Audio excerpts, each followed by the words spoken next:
Hello, my name is Alex Merced from Geico Financial Training Institute, and you can check us out online at geico.com. What I want to talk about today is what is a bond. A bond is just a security that represents a loan from an individual to an issuer, such as a company, a government, etc. Each individual bond represents $1,000 of a loan made to the issuer. That $1,000 is called its par value. And that issuer will pay you a rate of interest known as the coupon or nominal rate, in this case 10%.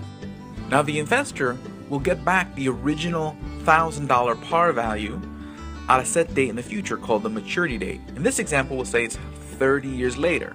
So in that case, they would get their interest payments every year semi-annually, and then the par value paid to them on the maturity date. So if Bob were to buy this 10% bond for $1,000, he would get paid 10% of $1,000 a year, which would be $100. But instead of one annual payment, instead he'll get two semi-annual payments of $50, totaling to his $100 coupon of 10%. Once a bond has been issued, the coupon rate or nominal rate of the bond and its par value never change. They are fixed items. So then what happens when the economy changes and interest rates change? So let's assume that years have gone by and interest rates in the economy have risen. So now people who want to borrow money today have to pay higher interest rates. So new bonds are being issued today with 20% coupons, still with $1,000 par value. Steve has $1,000 he'd like to invest and would like to buy a bond. So Steve can go buy a new bond being issued today at 20%, paying you 20% of $1,000, paying you $200 a year.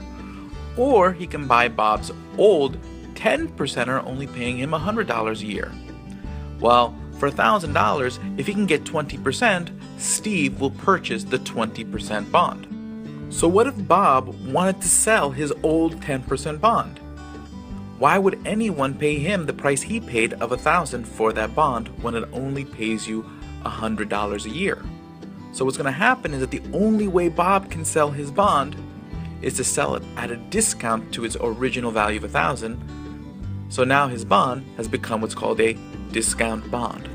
So in summary, when Bob bought the bond at 10% years ago, interest rates later went up to 20%. And when interest rates went up to 20%, it caused Bob's old 10% bond to drop in price. This just illustrates the inverse relationship between prices and yields, where if interest rates go up, bond prices go down, and vice versa. This is only the beginning of the vast world of bonds. There is so much more to learn. We hope you can join us at one of our live classes at Geico Financial Training. Learn more at geico.com. Thank you for listening to this video from Geico Financial Training Institute, where Wall Street learns the business.